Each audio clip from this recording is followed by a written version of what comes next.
Halo semuanya, selamat datang di channel YouTube saya. Pada kesempatan kali ini, saya akan memberikan tutorial cara bayar tagihan WiFi di aplikasi Dana. Nah, buat kalian yang belum tahu caranya, bisa tonton video ini sampai selesai. Oke, langsung saja kita masuk ke tutorialnya. Langkah pertama, silakan kalian buka aplikasi Dananya seperti ini. Selanjutnya, silakan kalian masuk di bagian lihat semua. Kemudian kalian scroll ke bawah, terus di bagian menu tagihan, silakan kalian klik internet dan TV kabel. Setelah masuk di halaman ini, selanjutnya kita akan masukkan untuk penyedia layanan. Bisa kalian cari saja untuk nama WiFi-nya. Baik, di sini saya akan bayar tagihan WiFi dari IndiHome. Bisa kita ketikkan saja seperti ini, terus kita klik IndiHome Speedy.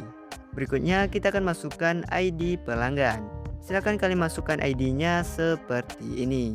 Oke, jika sudah kalian masukkan semua, kemudian kita klik cek tagihan. Maka akan muncul nama kita beserta total tagihan yang harus kita bayar. Dan untuk biaya adminnya yaitu Rp2.500. Jadi total yang harus saya bayar ini sebesar Rp196.750.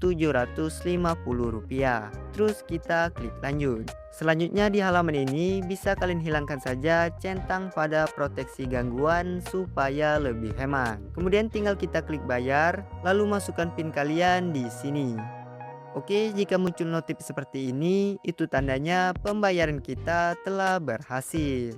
Kemudian kita klik detail transaksi untuk melihat detailnya. Dan kita juga mendapat pemberitahuan di email bahwa pembayaran WiFi kita bulan ini telah berhasil. Oke, mungkin itu saja tutorial dari saya. Semoga video ini bermanfaat dan sampai jumpa.